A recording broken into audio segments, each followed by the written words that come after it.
याद रखनी है, एक तो 11 कमरों का क्या मिला, भवन, और एक अपन को क्या मिल गया, कंकाल। 4000 वर्ष पुराना क्या मिल गया, कंकाल। कंकाल दुबला पतला था, तो अपन को क्या जानकारी मिल गई, कुष्ठ रोग। अब देखो सभ्यता में बस आपको क्या करना है, जैसे देखो किताब में अपन देखते हैं तो किताब में अलग अलग चीजें मिलेंगी, लेकिन आप खुद वर्तमान के हिसाब से सोच के देखना कि मान लो अलवर में कोई चीज है, खुद ही सोचना आप चाहोगे तो मैं फिर भी आपको पूरे पॉइंट डाल दूंगा, लेकिन फिर भी मेरा कहने का मतलब इतना सा, आज के जमाने के हिसाब से ही सोच लो। जैसे कल मैं आपको एक उदाहरण देके गया था, अपने समय में मान लो आने वाले वर्षों में खुदाई होगी, है ना। ये डायलॉग नहीं है, लेकिन आप खुद समझना इससे। ये मैं क्या बीच में एक उदाहरण लाता हूं ऐसे, ताकि आपको क्या उदाहरण से समझ में आ जाए, वर्तमान के हिसाब से उदाहरण दे दे। 4000 साल बाद में मान लो खुदाई होगी, और अपने मान लो 200 में मामा की पुड़िया मिल गई, या मान लो और कोई चीज मिल गई, कोई कुर्सी मिल गई मान लो, या कोई मान लो ऐसी चीज मिली जो अपने यहाँ पे, जैसे मान लो कोई भी, जैसे दोसा की कोई भी प्रसिद्ध चीज ले लो, हस्तकला से सम ना, ढोटा इतने साल थोड़ी रह जाएंगे। जैसे मान लो कोई भी, ए पार्थ रथ, रथ को किस मोड़ ले लिया आज, बांकरी की तरफ ले लिया था। तो जैसे मान लो अलवर में कोई चीज मिली, तो सीधी सी बात है अलवर में कोई चीज खुदाई में मिल रही है, अब उसी चीज को मान लो अपन अलवर के पास कोटपुतली वह रोड में खोदेंगे, तो सीधी सी बात है कोटपुतली वह रोड में कोई चीज अलग मिल जाएगी क्या, सीधी सी बात है वही मिलेगी। भरतपुर में खोदेंगे तो भी वही मिलेगी, लेकिन यह हो सकता है कि अगर अपन बाड़मेर में खुदाई करेंगे तो कुछ 2-4 चीज अलग मिल सकती है, बाकी तो रहने का ढंग वही मिलेगा। अपन यहाँ पे मान लो अग्नि संस्कार कर रहे तो जैसलमेर में कोई अलग संस्कार हो जाएगा क्या, धर्म के हिसाब से अलग हो सकता है। तो बस सभ्यता में अपन को केवल ये चीज याद रखनी है, जो समान चीजें हैं, जैसे मान लो पंचमार्क मुद्राएं मिल रही है, तो पंचमार्क का मतलब ही क्या है, 5 मार्क यानी चिन्ह, 5 चिन्ह खोजे गए हैं, तो सीधी सी बात है 5 चिन्ह खोजे तो 500 में सेम चीजें मिलेंगी। तो मुद्राओं में क्या है, अलग जो मुद्राएं मिलेंगी बस आपको उसको ध्यान रखना है। बाकी मान लो सोने के सिक्के मिल रहे तो भारत में आप कहीं देख लो, पहले सोने के सिक्के चलते थे, तो जैसे सिक्के आ गए भवन आ गए। अब भवन में आपसे ये पूछेगा भाई, एक तो कच्ची जगह की ईंटें मिलेंगी, कच्ची ईंट, और एक पक्की मिलेगी। अब जहां सारी कच्ची कच्ची मिलेगी तो वहां नहीं पूछेगा आपसे कि किस किस में कच्ची मिली, जहां अलग मिल रही है बस अलग चीज को आपको याद रखना है। जैसे मैं आपसे कहूं, बताओ उड़ते हुए पंछियों की यानी पक्षियों की जो चित्र मिले, उड़ते हुए पक्षी, वो आपको कौन से स्थान से मिले, पूरा बोला करो, गड़दड़ा, क्योंकि बूंदी में भी देखो कितने स्थान है, 2। एक बार वो जो कल की पतंग थी उसको एक बार फटाफट देख लो, देखो एक स्थान तो अपना क्या था, नैनवा, और एक स्थान अपना क्या है, गड़दड़ा। नैनवा और गड़दड़ा। एक सबसे इंपोर्टेंट देखो, सबसे ज्यादा कहां पे मिल रहे हैं, हनुमानगढ़। कहां पे मिल रहे हैं, हनुमानगढ़। तो देखो एक तो हनुमानगढ़ में मिल गई काले रंग की चूड़िया, तो ये तो अपनी क्या हो गई, कालीबंगा। अरे एक बार सामने ध्यान दे लो फटाफट, क्योंकि ये क्या है, मान लो अगर अदर से प्रश्न आता है तो आपको मैं प्रश्न बोल देता हूं फटाफट।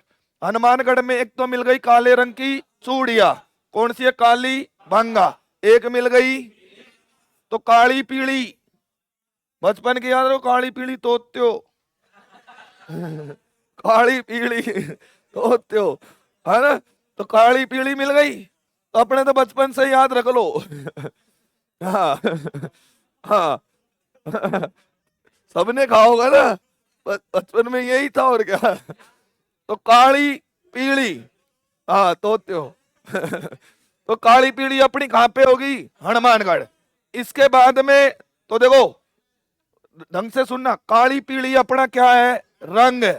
काला पीला अपना क्या है, रंग। तो अगली अपनी कौन सी हो गई, रंग महल। तो रंग महल भी अपनी कहा है, तो देखो काली पीली 3 हो गया। काली पीली अपना क्या है, रंग है, तो रंग महल सभ्यता भी कहा है, हनुमानगढ़। काली बंगा हनुमानगढ़, पीली बंगा, और हाल ही में काली बंगा कहा मिल गई, कर्णपुरा। कहा मिल गई, कर्णपुरा। तो हनुमानगढ़ में कितनी, 4। कितनी, ये अपने सिलेबस में ही, तो ये तो अपन डिटेल से वैसे ही पढ़ेंगे। बाकी में क्या है, यहाँ काले रंग की चूड़ी और यहाँ पे पीले रंग की। रंग महल की सभ्यता हनुमानगढ़। और हाल ही में अभी कालीबंगा के अवशेष कहां से प्राप्त हुए? कर्णपुरा। कहां पड़ता है? हनुमानगढ़। बूंदी में कितनी? एक तो नैनवा, एक।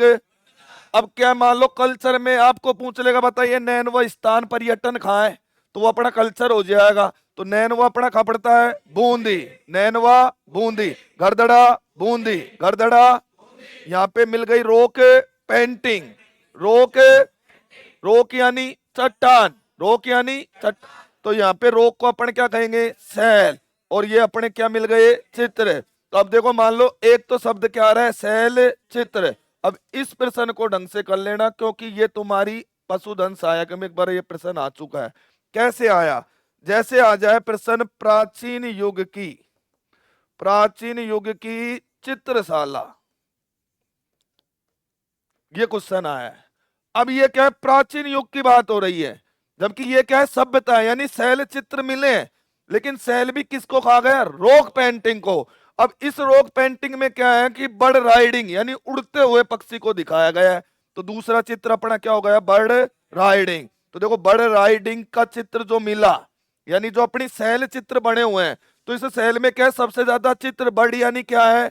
पक्षी। अब अपन इसको कहें मान लो चित्र बने हुए हैं, तो अपनी चित्रकला हो जाएगी। तो आपसे पूछेगा बताइए राजस्थान की किस चित्रकला में पक्षियों के चित्रों को दिखाया गया है? तो देखो ये दोनों ही अपने कहां पड़ रहा है? बूंदी। तो शैली अपनी कौन सी हो जाएगी? बूंदी। कौन सी हो जाएगी? अब यहीं पर क्या है? शिकार करते हुए दृश्य भी दिखाया गया है। तो शिकार करते हुए दृश्य की शैली कौन सी है? कोटा। तो शिकार का चित्र आ जाए तो शैली कौन सी होगी? कोटा। पक्षी का चित्र आ जाए? बूंदी। पक्षी का चित्र बूंदी। और सभ्यता में आ जाए बर्ड राइडिंग पेंटिंग कहां से प्राप्त हुई? गरदड़ा। कहां से हुई? गरदड़ा। और ये अपना आ गया नैनवा बूंदी। तो यहीं पर अपन को मिल गई महिषासुर। महिषासुर मर्दानी की क्या मिल गई? मूर्ति। तो राजस्थान की किस सभ्यता से महिषासुर मर्दानी की मूर्ति प्राप्त हुई? नैनवा। स्थान क्या था? नैनवा। अब आ जाए कल्चर में, बताइए राजस्थान में किस देवी को महिषासुर मर्दानी का अवतार माना गया है? तो देखो महिषासुर का मतलब है भुजाएं कितनी होगी? 18। भैया भुजाएं कितनी होगी? 18। यानी आपको चीते पर माता की फोटो दिखाई देगी। तो किसका रूप है? माँ दुर्गा का। और वो अपनी राठौड़ों की कुल देवी कौन सी है? नागणेणसी।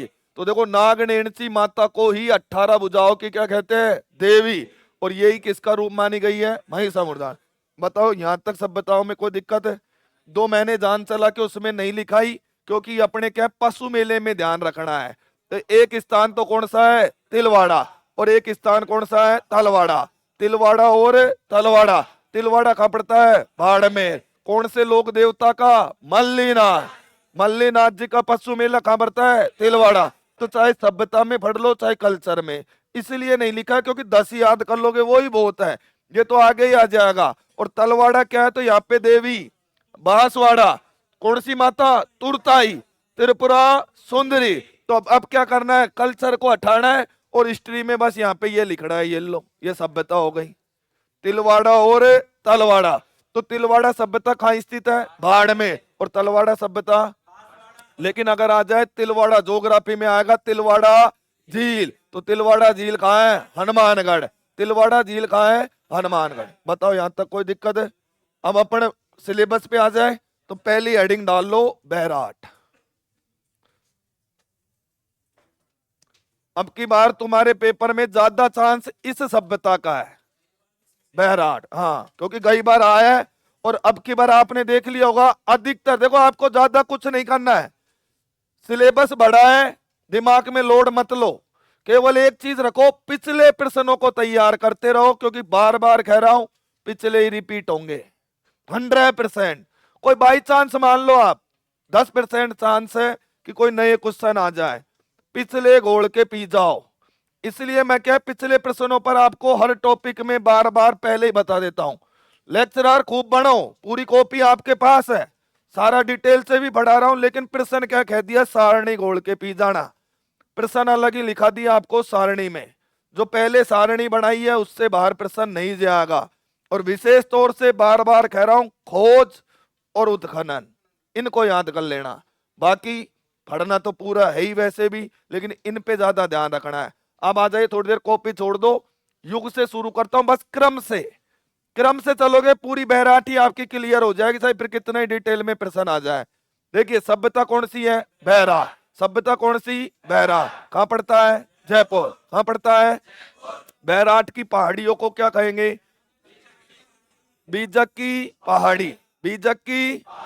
अब देखो अपन कहां से शुरू होते, तो देखो भारत के इतिहास से शुरू करते हैं अपन। मैंने कहा ना 3 क्रम है, विश्व, भारत, राजस्थान। तो देखो अपन कहां से शुरू हो रहे हैं, राजस्थान। तो सबसे पहले अपन कहां जाएंगे, भारत, और फिर कहां जाएंगे, विश्व। तो भारत पे लेके जाता हूं, फिर विश्व पे जाएंगे अपन, क्योंकि विश्व का मतलब यूनान। तो यहीं पे अपन को यूनानी मुद्राएं सर्वप्रथम प्राप्त होगी। राजा मिनांडर की मुद्राएं यहीं से मिली है।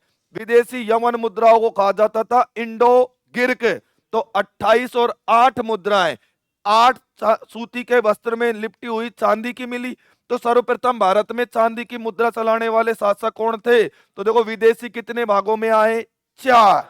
अब ये तो मैं आपको बता ही चुका हूं कौन कौन थे। तो इनको अपन कहते थे अरबी, यानी यूनान से आए थे। ये 4 भागों में आए। सबसे पहले आए शक। सबसे पहले कौन आए, शक। और आते इन्होंने भारत में चांदी के सिक्के चलाए। तो भारत में चलने वाली पहली मुद्रा चांदी की थी। फिर उसके बाद कुषाण। तो कुषाणों ने आकर भारत में चांदी के स्थान पर क्या चला दिए, सोने के। क्या चलाए, सोने के। तो यहीं पर अपन को चांदी की भी मुद्राएं मिलेंगी। तो 8 चांदी की और 28 यवन मुद्राएं, यानी इंडो ग्रीक मुद्राएं मिली। 28 और 8 कितनी हो गई, 36। तो 36 मुद्राएं अपन को यहां से प्राप्त हुई। तो भारत में क्या है, तो देखो भारत में जो राजधानियां हुई उनको अपन क्या कहते थे, जनपद। क्या कहते थे, जनपद। बताओ कुल जनपद कितने थे, कुल जनपद कितने थे, अपने राजस्थान में कितने थे, एक। तो ये अपना युग कौन सा कहलाएगा, जनपद युग। कौन सा युग, जनपद युग। जनपद युग में राजस्थान में कौन सा था, मत्स्य। तो अपना जनपद कौन सा हो जाएगा, मत्स्य। मत्स्य जनपद की राजधानी विराटनगर। राजधानी कौन सी, विराटनगर की पहाड़ियां कौन सी थी, बीजा की पहाड़ी। कौन सी थी, विराटनगर में राजा कौन था, कौन था, तो राजा विराट की नगरी है ये। पहाड़ियां कौन सी, बीजक। भाई ये तो अपनी ज्योग्राफी हो गई कि बीजक की पहाड़ियों में जो जनपद क्षेत्र था, तो जनपद युग में उस क्षेत्र को क्या कहते थे, माता। बताओ जानकारी कहां मिलती है, भारभू शिलालेख में जानकारी मिलती है। भारभू शिलालेख पहले हुआ कि महाभारत पहले हुई, जब यहां लिखा है जनपद युग, तो जनपद युग में मिलेगी कि भारभू शिलालेख की, तो कहां मिलेगी जानकारी, महाभारत। हाँ, कहां मिलेगी, महाभारत। हाँ जी, महाभारत कंप्लीट पढ़ा चुका हूं, हाँ या ना, कोर्स कंप्लीट है ना। बताओ महाभारत में किसकी जानकारी मिलती है, युद्ध की। किसकी मिलती है, कितने दिन तक हुआ, कितने दिन। और महाभारत में राजस्थान का नाम क्या दिया, युग कौन सा था, पुस्तक कौन सी थी, लेखक कौन थे, देख लो, वेद व्यास। मैंने कहा ना कितना ही समझा लो, हर बार गलती होगी। तो आप देख लो, मैंने तुमसे हर बार कहता हूं, बार बार कहता हूं कि खड्डे में तुम गिरोगे, क्योंकि पहले बताता हूं फिर भी गिरते हैं। अरे महाभारत के लेखक कौन है, गणेश। रचयिता कौन है, वेद व्यास। रचयिता कौन है। अब महाभारत में क्या हुआ, तो यहां पर जाति कितनी थी, 2, कौरव और तो पांडवों ने अपना क्या गुजारा, अज्ञातवास। तो पांडवों ने यहां पर अपना क्या गुजारा था, अज्ञात। क्या गुजारा था। अब जब ये अज्ञातवास गुजार रहे थे, तो यहां पर जो इनकी माता थी, तो पांडव कितने थे, माता का नाम क्या था, कोई द्रौपदी वाला भी बैठा है क्या, हाँ। ये 2 ही बताते हैं, एक तो डीसी रेख, डीसी रेख मुंशी, ये है ना, ये डीसी मुंशी यही है। इनके अनुसार इनकी माता द्रौपदी थी, हाँ। अरे इनकी माता का नाम क्या था, तो कुंती को अचानक लगती है प्यास। अब क्या कुंती को चिंता नहीं थी, क्योंकि 2 बोरिंग मशीन साथ में ही थी। एक बोरिंग मशीन तीर से चलाया करता था, और एक लात दे के पानी निकाला करता था। तो एक तो हो गए अपने भीम। लेकिन यहां पर क्या करते हैं कि जैसे ही माता कुंती को प्यास लगी, तो अर्जुन ने अपने दांडी से चलाया तीर, और इस तीर से एक जल धारा का प्रवाह हुआ। तो देखो तीर चलाने वाला कौन है? अर्जुन। और धारा किसकी है? गंगा की। गंगा की किसकी? गंगा की। तो इसको अपन कह दिया अर्जुन की गंगा। कहां से निकलती है? बीजक की पहाड़ी। कहां से आ रही है? कहां पर है? जानकारी कहां मिलती है? किसमें लिखा हुआ है? तो पांडवों में अर्जुन ने क्या चलाया? क्या चलाया? बाण। इसलिए इसका नाम पड़ गया, क्या पड़ गया? और इसी को अपन कह रहे हैं तीर गंगा। तो तीनों नदियों का ये एक ही नदी है, लेकिन चलाने वाला कौन था? अर्जुन। तो यहीं पर पांडवों ने अपना अज्ञातवास गुजारा। अज्ञातवास क्या? कोई भी आपको नहीं पहचानेगा। तो ये क्या करते हैं? 13 वर्ष के वनवास के बाद में 1 साल अज्ञातवास गुजारने के लिए राजा विराट के नगर में आते हैं। मैंने आपको बता ही दिया क्या क्या होता है। भीम बन गया रसोईया, सारा कंप्लीट है। तो यहाँ पे इन्होंने क्या किया? यहाँ पे आने से पहले इन्होंने, किसने? पांडवों ने। तो पांडवों ने अपने हथियारों का, अपने हथियारों का, अपने हथियारों का विसर्जन। तो देखो वो स्थान कौन सा है? तो देखो सभ्यता पूछे तो वो स्थान कौन सा हो जाएगा? लोहागढ़। कौन सा है? लोहागढ़। वर्तमान में इसको क्या कहते हैं? उदयपुर वाटी। उदयपुर वाटी। और जिला अपना कौन सा है? झुंझुनू। तो यहीं पर इन्होंने अपने हथियारों का क्या किया था? विसर्जन। तो अब आ जाए क्वेश्चन, बताइए राजस्थान के किस स्थान से महाभारत के अवशेष की जानकारी प्राप्त होती है? तो वो स्थान अपना कौन सा है? बैराग। अगर सीधा सीधा दे कि भाई हथियारों की जानकारी, तो अपना उस क्या हो जाएगा? लोहागढ़। ठीक है, तो उतारो यहां तक एक बार। ये महाभारत हो गई कंप्लीट।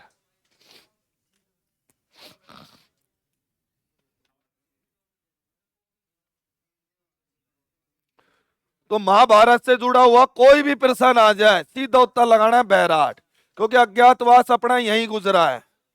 बाकी महाभारत शॉर्ट इसलिए लिखा है, पीछे पूरी लिखा रखी है। 3 वर्ष में हुई, पुष्कर झील पर लिखी गई, लिखने वाले गणेश जी, रचना करने वाले वेद व्यास जी। युद्ध हुआ कौरव पांडवों के बीच में। 18 दिन तक विजयी कौन हुआ था? पांडव।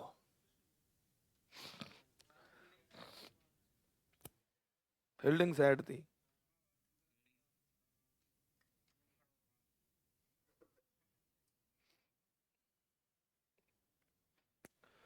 तो पांडवों ने हथियारों का विसर्जन लोहागढ़ उदयपुर वाटी में किया।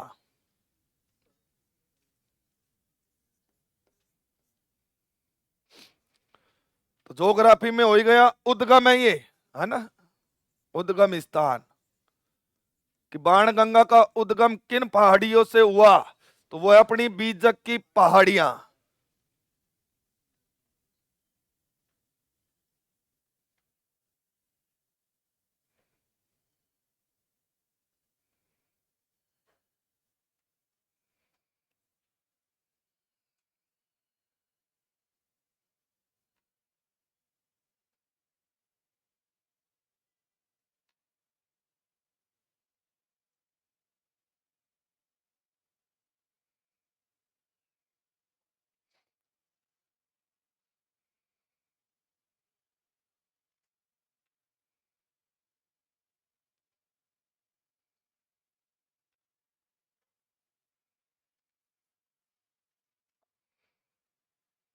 तो राजा विराट का नगर था, यहीं पर महाभारत के 5 पांडव अपना अज्ञातवास गुजारने के लिए आए थे। और इन्होंने यहाँ पे रिश्ता किया। तो अभिमन्यु जो अर्जुन का पुत्र था, उसका विवाह राजा विराट की पुत्री उत्तरा के साथ में हुआ था। हाँ, प्रद्युम्न उसी का तो पुत्र था, जिस पर नारायण अस्त्र का प्रयोग किया था अश्वत्थामा ने। कोक में, गर्भ में ही चला दिया था उसको। और वहीं से फिर उसका पुत्र होता है क्या? कलयुग, है ना? हाँ, राजा परिसेप, तो वो सांप को नष्ट करने की प्रतिज्ञा लेता है और उसको श्राप लगता है। अब ये तो कितने वर्षों तक चलेगा। अब कि ये बताया था अंतिम उसमें, जो ये बताते हैं उनके हिसाब से बता रहा हूं कि भाई ये कहा गया था कि टीटोड़ी, 2 ही बचेंगे ये, एक तो गाय और एक टीटोड़ी। जो अपने धर्म से विचलित हो जाएंगे। तो गाय तो हो चुकी है, क्योंकि गाय खुद मांस खाने लग गई है, ऐसी स्थिति हो चुकी है। और दूसरा था टीटोड़ी, कि वृक्ष पर बैठ जाएगी ये, ऐसी है ना। तो वही तो कह रहा हूं, अब शुरुआत हो चुकी है। अब घोर कलयुग है ये। ये था कि भाई स्टार्ट जब हो जाएगा, जब ही आ जाएंगे। बताते हैं, कहते हैं जो ही। हाँ, अभी खत्म कहाँ होगा, अभी तो शुरू हुआ है। शुरू भी है। अपन क्या, अपनी 3 पीढ़ियां चल लेंगी, खाने लग गई। आप देखना, ये जो आवारा गाय ये डोलती है, खाने लग गई भाई। गायों सबसे ज्यादा ही कलयुग में गाय की गत बिगड़ेगी, ये पहले से कहा गया है कि सबसे ज्यादा जो कलयुग में श्राप होगा वो गाय के लिए होगा। अब ये जाने क्या है, तो आज हालत देख लो गाय की क्या है। हाँ, उतार लिया। हाँ जी, फास्ट फॉरवर्ड से क्लियर है यहाँ तक। हाँ जी, पीछे उतार लिया। तो देखो, मोटी मोटी क्या चीज याद रखनी है। ये तो अपना सिलेबस हो गया ज्योग्राफी का। वहां भी आएगी अपनी नदियां। नदियां यहाँ लिखवा दी, क्योंकि आप चाहे वहां पढ़ लो चाहे यहाँ पढ़ लो, कोई बात नहीं है, प्रश्न सही होना चाहिए। दूसरा, जनपद काल इतिहास में आपको पूरा पढ़ा चुका हूं। भारत का इतिहास 3 भागों में है, विश्व, भारत। तो भारत के इतिहास की जानकारी महाभारत, और इसी महाभारत में अज्ञातवास गुजरा, जानकारी किस सभ्यता से है, बहरार। अब अपने सिलेबस में एक अलग से टॉपिक डाल रखा है, पर्यटन डाला हुआ है। तो देखो यहाँ पे अपने पर्यटन कौन कौन से बने जिनकी जानकारी मिलती है। तो देखो, सबसे पहले तो यहाँ पर अपन को पर्यटन मिलेगा भीमताल। भीमताल, ताल तलैया है ना, ताल तलैया तालाब एक ही नाम है, इसी को अपन कह देंगे भीम तालाब। तो मैंने आपको बताया कि ये 2 बोरिंग मशीन है जिन्होंने पानी किया है। एक तो अर्जुन, तो एक तो नदी हो गई, दूसरा कौन था, भीम। तो इसने क्या लाद दे के पानी निकाल रखा है। तो बताओ भीमताल कहां पे स्थित है, तो दूसरा पर्यटन यही है। और वो दूसरा स्थान अपना क्या कहलाता है, पांडुपौल। क्या कहलाता है, पांडुपौल। पांडुपौल की घटना आपने देखी होगी महाभारत में, हनुमान जी वृद्धावस्था में होते हैं, पूंछ लेट कर, है ना। तो भीम आ रहा होता है पहाड़ों को तोड़ते हुए, विंध्याचल के पहाड़ों को नष्ट कर देता है भीम अपने मार्ग बनाने के लिए। तो भगवान हरि यानी विष्णु हनुमान जी को भीम का घमंड तोड़ने के लिए भेजते हैं। तो हनुमान जी क्या करते हैं, वृद्ध अवस्था में लेट कर क्या करते हैं, लेट जाते हैं। इसीलिए पूरे विश्व में हनुमान जी की सैन मुद्रा में एकमात्र जो मूर्ति है वो अपने राजस्थान में ही है। और वो स्थान कौन सा है, तो यहाँ पे अपने कौन से हैं, लेटे हुए हनुमान जी। एक ही मूर्ति हनुमान जी की जिसमें सोए हुए हैं, तो लेटे हुए हनुमान जी का मंदिर। तो वो अपना क्या है, पांडुपौड़। अब बीजक की पहाड़ियों में स्थान कौन कौन से, तो भाई जनश्रुति ये कहती है कि ये पांडव बचपन में जो खेल खेलते थे, जिनको बोलते हैं गुट्टक, है ना। तो ये क्या करते थे, 5 गुट्टक ऐसे।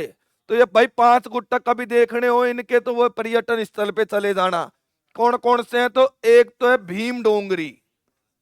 एक गुट्टक का तो नाम रख दिया गया भीम डोंगरी।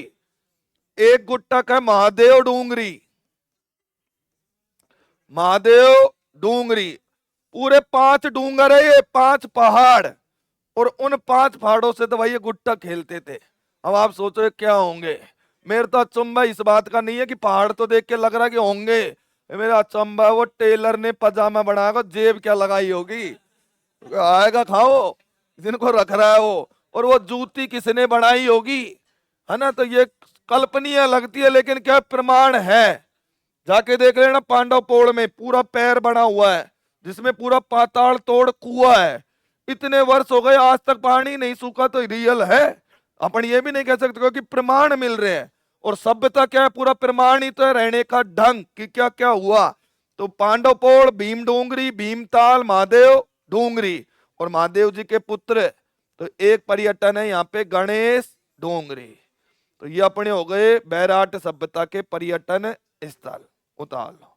तो सामने जहां जगह बच रही है सामने लिख लो, इधर ही लिख लो, क्यों कॉपी बिगाड़ते हो। हाँ, सामने लिख लो पॉइंट डाल के, कैसे भी आपकी इच्छा है, कॉपी मत बिगाड़ो, याद करना है बस अपन को। आपके नोट्स हैं, आप जहां मर्जी चाहे लिख सकते हो, पढ़ना आपको ही है। पांडव पोल, हाँ ये रहा ना पांडव पोल। सर इसका पांडु पोल नहीं है, पांडव पोल, पांडवों के द्वारा निर्मित, वही तो है और क्या। तो ये वही तो है, सर इसका मी तो है सारे ही है। ये थानागाजी से आगे वो आज नहीं आया थानागाजी।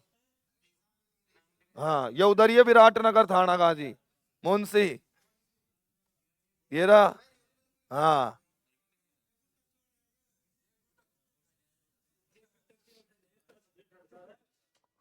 हाँ जी, पर्यटन क्लियर, क्लियर है।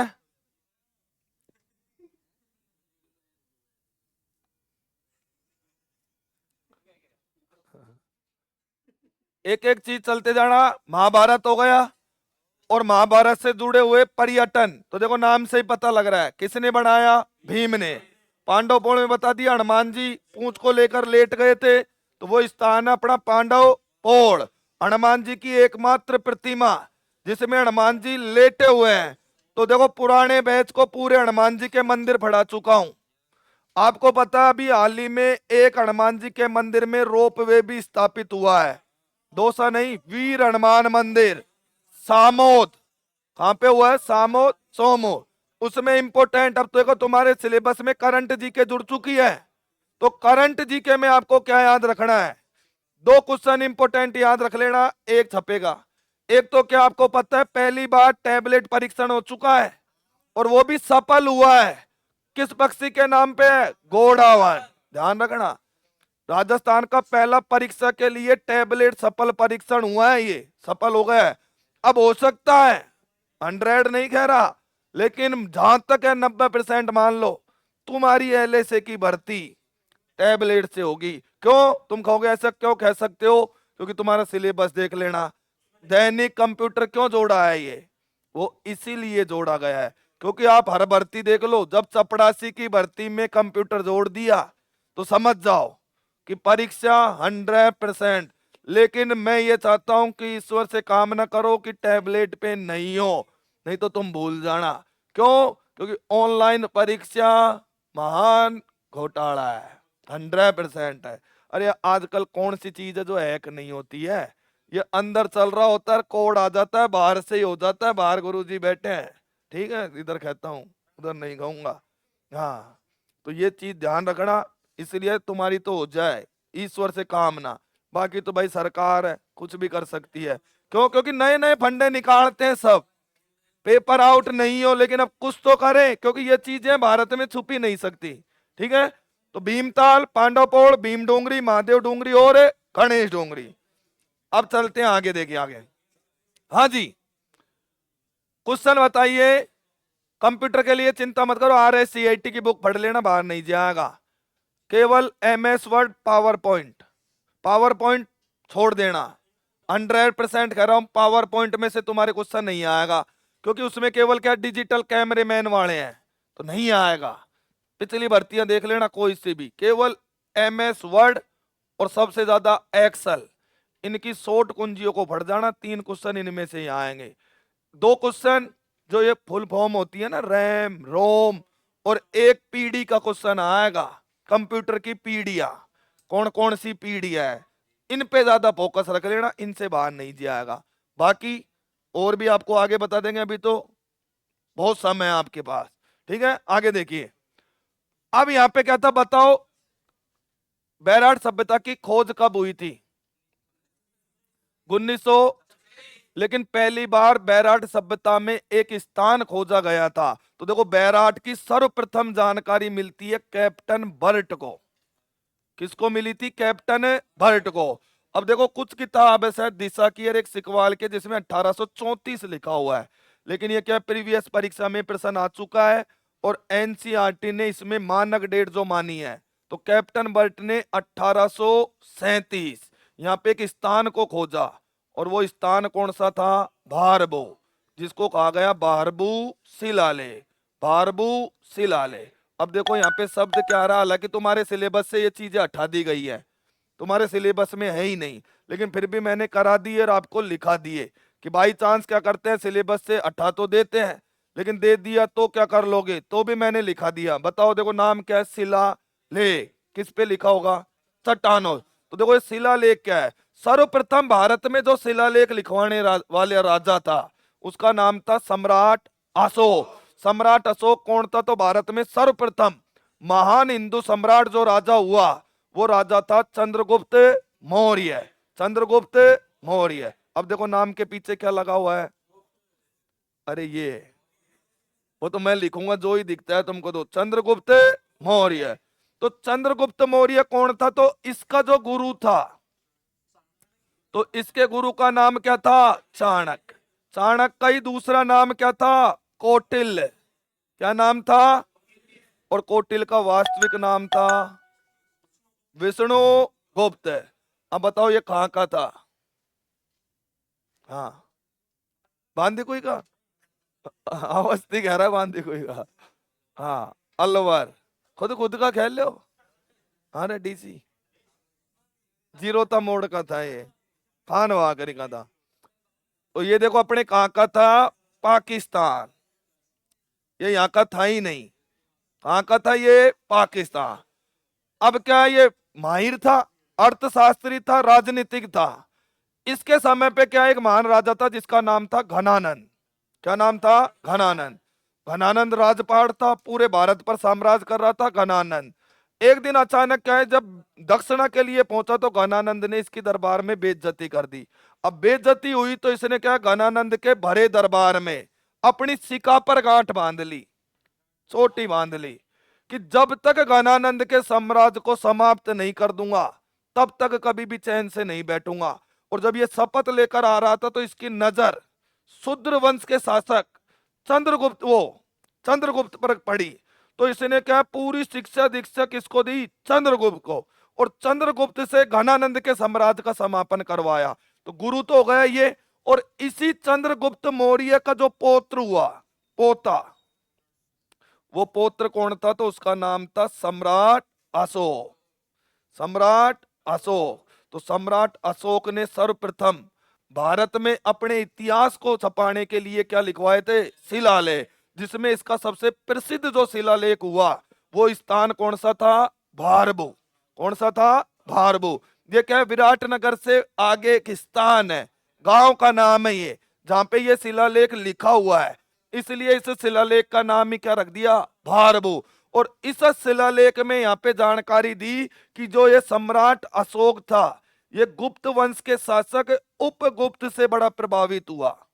और उपगुप्त से प्रभावित क्यों हुआ, तो इसने क्या रणभेदी संहार किया। कब किया, तो वो सन थी 261 ईसा पूर्व। और 261 ईसा पूर्व में इसने उड़ीसा में एक स्थान पड़ता है कलिंग, जहां पे इसने युद्ध लड़ा। और उस युद्ध का नाम क्या था, कलिंग का युद्ध। तो इस कलिंग के युद्ध में क्या करता है, ये नरसंहार मचाता है। और उस नरसंहार को मचाने के बाद में इसकी मुलाकात होती है उपगुप्त से। और उपगुप्त इसे कहता है कि ये खून खराबा युद्ध छोड़ो, क्योंकि युद्ध और बुद्ध ये एक साथ नहीं हो सकते। क्योंकि बुद्ध वो है जिसने अपने पूरे राजपाट को छोड़ के, भाई राजा शुद्धोधन का पुत्र था, लेकिन सारी सुख संपत्ति, अपने ऐस अय्यास, पूरा राजपाट, सोने चांदी के बर्तन छोड़कर वैराग के मार्ग को चला गया। तो देखो सच्चा संत महात्मा बुद्ध ये कहते हैं जो मोह माया और वैराग से दूर हो।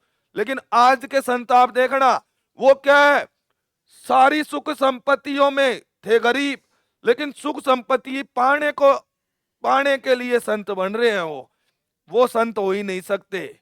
क्यों, मैं ये नहीं कह रहा किसी भी पार्टी की, लेकिन हकीकत बता रहा हूं। जबकि आप एक बुद्ध देखिए, सच्चा संत कौन होता है, संत का मतलब ही क्या है, वैराग को त्यागना। ये नहीं है कि आप केवल सुख संपत्ति को पाने के लिए संत बन रहे हो।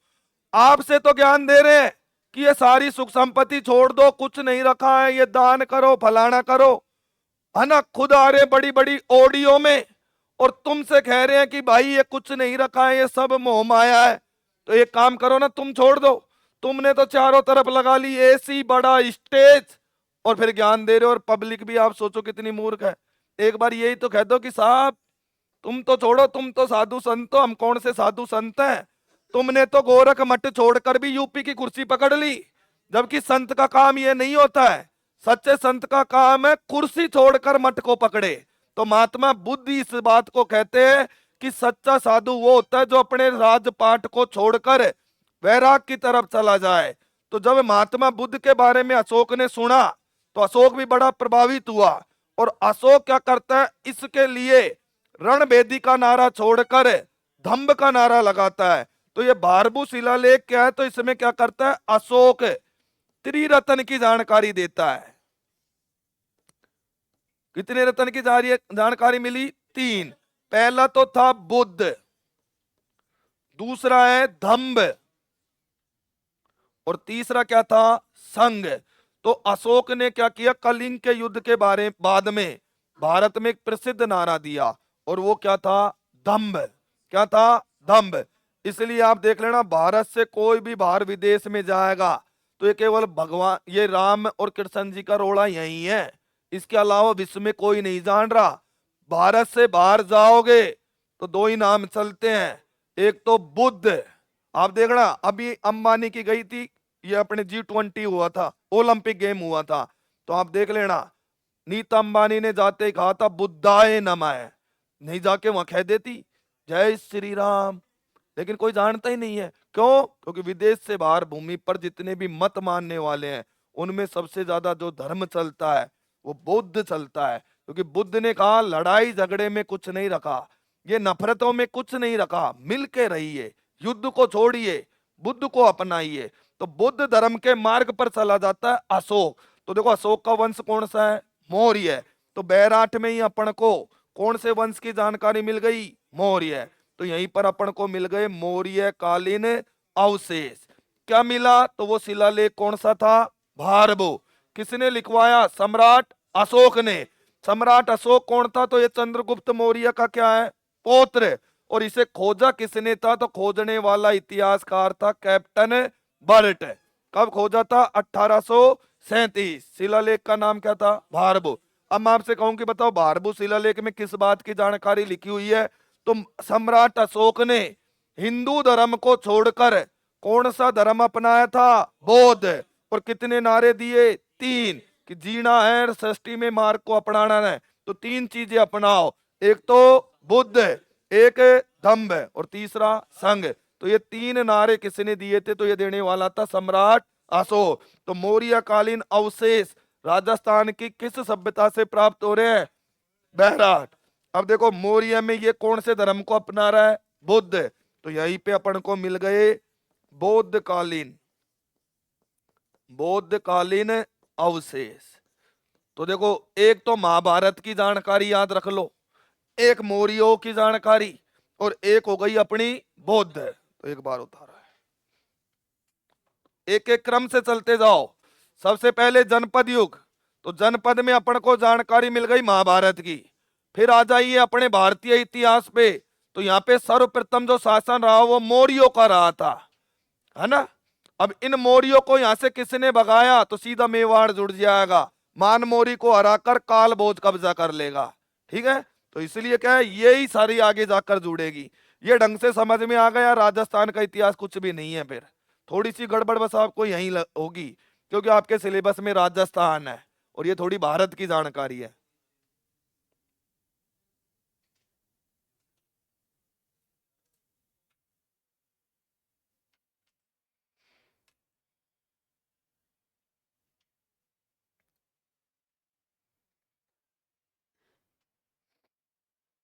शिलालेख क्या होते हैं, चट्टानों पर लिखा हुआ इतिहास, वो अपना कहलाता है शिलालेख।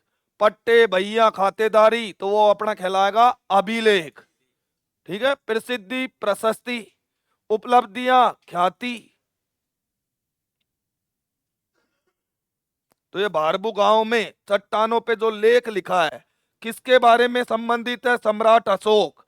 क्या लिखा हुआ है, ये 3 शब्द लिखे हुए हैं इस पे, बुद्ध, दम्भ और संघ। क्योंकि इसने अपने पुत्र महेंद्र को श्रीलंका के लिए बौद्ध धर्म के लिए प्रचार करने के लिए भेजा था। तो बौद्ध धर्म की जानकारी, मौर्य कालीन अवशेष, राजस्थान के किस स्थान से प्राप्त हुए? तो वो स्थान था अपना बैराट। हाँ क्या? वो अर्थशास्त्र की है। हाँ वो जनगणना नहीं, वो मूणोत नयन सी है, ये अर्थशास्त्री। हाँ अर्थशास्त्र की जनगणना है भाई। जनगणना भी तो अलग अलग है, जैसे पशु जनगणना, राजनीतिक जनगणना। तो जो राजाओं की जनगणना थी, इतिहास वंशावली की, हिंदू राजाओं की, वो इसने अपनी पुस्तक अर्थशास्त्र में करवाई थी। अब नाम अर्थशास्त्र तो आप समझोगे इकोनॉमिक्स है, क्योंकि इकोनॉमिक्स नहीं है वो। राजा के शासन करने की नीतियां क्या क्या होती है, वो है ये चाणक्य, जो अक्सर बीजेपी अपनाती है। तो राजनीति बीजेपी की यही है। कौटिल्य, चाणक्य के सिद्धांत पर काम करते हैं वो, कि केवल कुर्सी प्राप्त करो, चाहे सरकार गिरानी हो, तोड़ना हो, जोड़ना हो, धमकी देनी हो।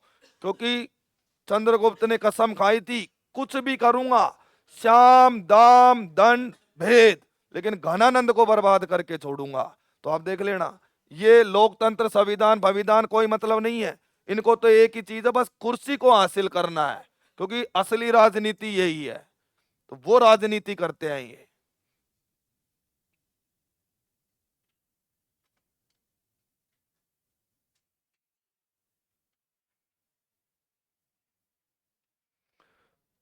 सम्राट अशोक को बौद्ध धर्म के अपनाने के लिए किसने प्रभावित किया? तो वो ये था व्यक्ति, उपगुप्त। इसने कहा था कि तू बौद्ध धर्म को स्वीकार कर ले, ये संगार करने में कुछ नहीं रखा है, तूने इतने लोगों को मारा है कलिंग के युद्ध में, ये गलत है, तू बुद्ध की शरण में चला जा। तब अशोक क्या करता है, उपगुप्त से प्रभावित होकर हिंदू धर्म का परित्याग करके बौद्ध धर्म को स्वीकार कर लेता है, और अपने पुत्र को राजा ना बनाकर कहता है तू तो बुद्ध का प्रचार कर। तो श्रीलंका गया था इसका पुत्र। तो आप देख लेना, श्रीलंका में जबकि रावण की नगरी है, राम भगवान पहुंचे थे, लेकिन वहां राम भगवान के कोई मंदिर नहीं मिलेंगे आपको, वहां बुद्ध ही बुद्ध मिलेंगे सारे।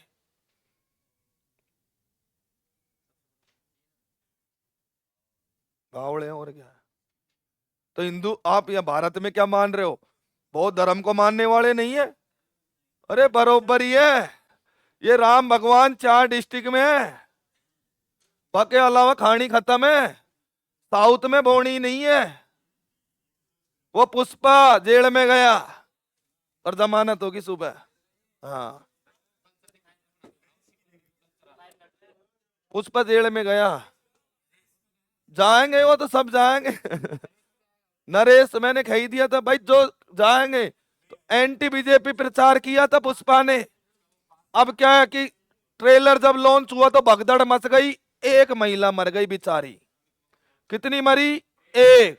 और भोला बाबा, याद करो भोला बाबा, राख लेने के लिए 121 लोग मरे थे। क्या हुआ?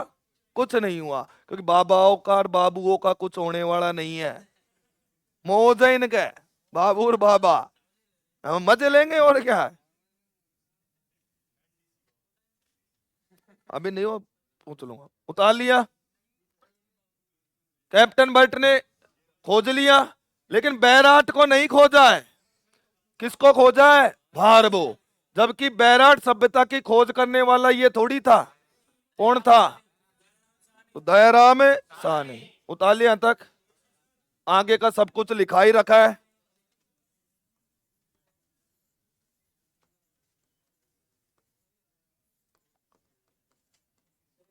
दयाराम साहनी ने 1936 में इसकी खोज कर दी।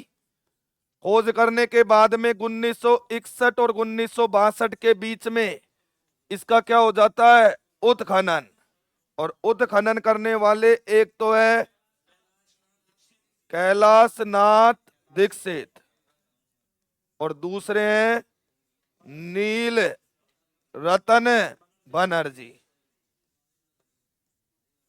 ये लो, तो यहाँ पे 3 चीजें हो गई, खोज हो गई, उत्खनन हो गया, शिलालेख खोज लिया, महाभारत में जानकारी हो गई, मौर्य कालीन अवशेष हो गए और बौद्ध हो गए। अब बौद्ध कालीन में जानकारी क्या क्या मिली?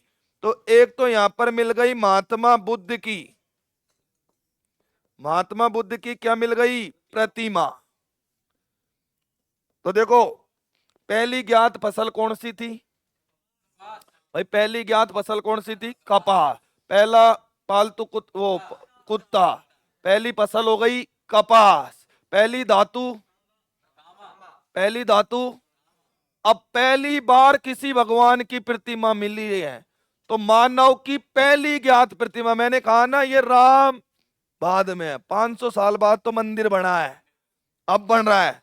तो आप सोचो पहले भगवानों की जानकारी क्या है? तो सर्वप्रथम मानव की जो ज्ञात प्रतिमा है वो महात्मा बुद्ध ही है, और बुद्ध पर फिर सारे भगवान की प्रतिमाएं बनाई गई हैं।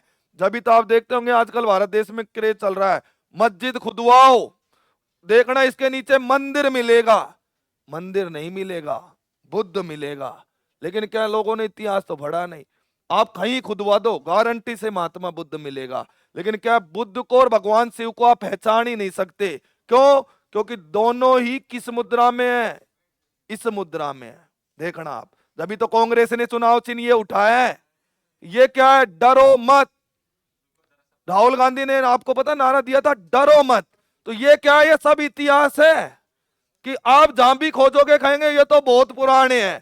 तो ये है सबसे पुराना। लेकिन आप क्या है, काली प्रतिमा मिलेगी, वो क्या है उसके यहाँ पे गेंगे थे न्यो, तो ये कहेंगे भगवान शिव का मंदिर है। तो आप देखना कोई मस्जिद खुदवा देना, यही कहेंगे इसके नीचे शिवलिंग है। शिवलिंग नहीं है, वो महात्मा बुद्ध है। क्योंकि सभ्यता क्या कह रही है? सभ्यता ये कह रही है कि सबसे पहले राजस्थान में जो प्रतिमा मिली वो किसकी थी? महात्मा बुद्ध की। तो यही हो जाएगी मानव ज्ञात, मानव ज्ञात प्रथम प्रतिमा। कि मानव के द्वारा जो खोजी गई पहली जो प्रतिमा है वो महात्मा बुद्ध की है। इसलिए बुद्ध, अब बुद्ध क्या है? भगवान विष्णु के ही 9वें अवतार है। तो बात घूम फिर के वही है, चाहे ब्रह्मा, चाहे विष्णु, चाहे महेश, है ये सब एक ही। लेकिन क्या बांट दिया उन्होंने? कहा तुम जैनी, ये सिख, ये मुसलमान, ये हिंदू, जबकि है वो ही सृष्टि। ठीक है? तो बुद्ध की प्रतिमा मिल गई, यहीं पर मिल गया बुद्ध का दांत। क्योंकि जब अस्थियां खोजेंगे तो सबसे पहले दांत ही हेरते हैं।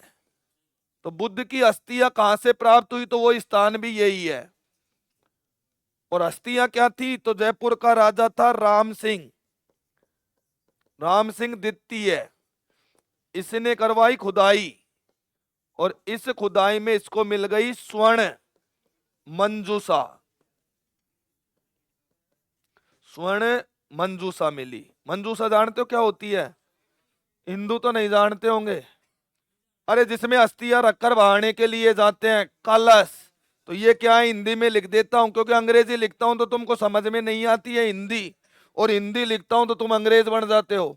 यह स्वर्ण कलश जिसमें महात्मा बुद्ध की अस्थियां मिली हैं। क्या क्या मिला था? एक तो मिल गया महात्मा बुद्ध का दांत, और साथ में महात्मा बुद्ध की अस्थियां। भाई बहाया होगा तो बहते हुए इधर आ गया। ठीक है? तो स्वर्ण मंजूषा बोलते हैं उसको।